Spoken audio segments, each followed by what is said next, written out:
Hey, salut, c'est Lord Daken et bienvenue dans Quand la création rencontre le marché, le podcast qui explore les coulisses du monde de l'art. Entre artistes, galeries, collectionneurs, nouvelles plateformes digitales, nous décryptons comment les œuvres naissent, circulent et prennent de la valeur. Je suis votre hôte et vous écoutez Quand la création rencontre le marché.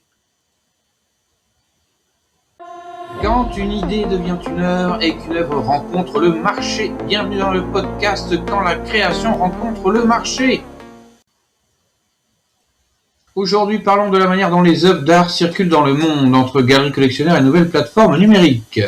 Le marché de l'art repose d'abord sur un acteur central, l'artiste. C'est lui ou elle qui crée l'œuvre. Mais pour que cette œuvre rencontre un public et prenne de la valeur, plusieurs intermédiaires entrent en jeu. Traditionnellement, ce rôle est joué par les galeries d'art. Une galerie sélectionne des artistes, organise des expositions et présente leur travail à des collectionneurs. Elle agit un peu comme un agent artistique. Elle construit la réputation de l'artiste et accompagne dans sa carrière. En échange, elle prend généralement une commission d'environ 40 à 50% sur les ventes. Les collectionneurs, eux, sont le moteur économique du marché. Certains achètent par passion, d'autres par investissement, et parfois les deux.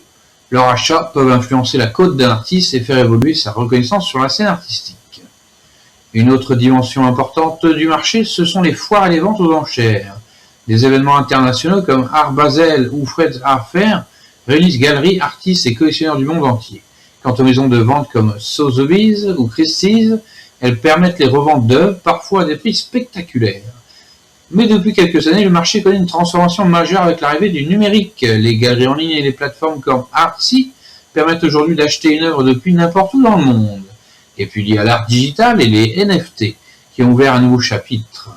En 2021, l'artiste Beeple a marqué l'histoire lorsque son œuvre numérique Everyday the First Samuel Day a été vendue pour 69 millions de dollars. Aujourd'hui, le marché de l'art est donc un mélange fascinant entre tradition et innovation. Galeries physiques, plateformes digitales, collectionneurs internationaux et nouvelles formes de création. Un monde où la création rencontre le marché et où chaque œuvre raconte aussi une histoire économique et culturelle. Merci d'avoir écouté Quand la création rencontre le marché. Si cet épisode vous a plu, pensez à vous abonner, à partager le podcast et à laisser un commentaire. On se retrouve très bientôt pour un nouvel épisode, là où l'art, les idées et l'économie se rencontrent. À très bientôt.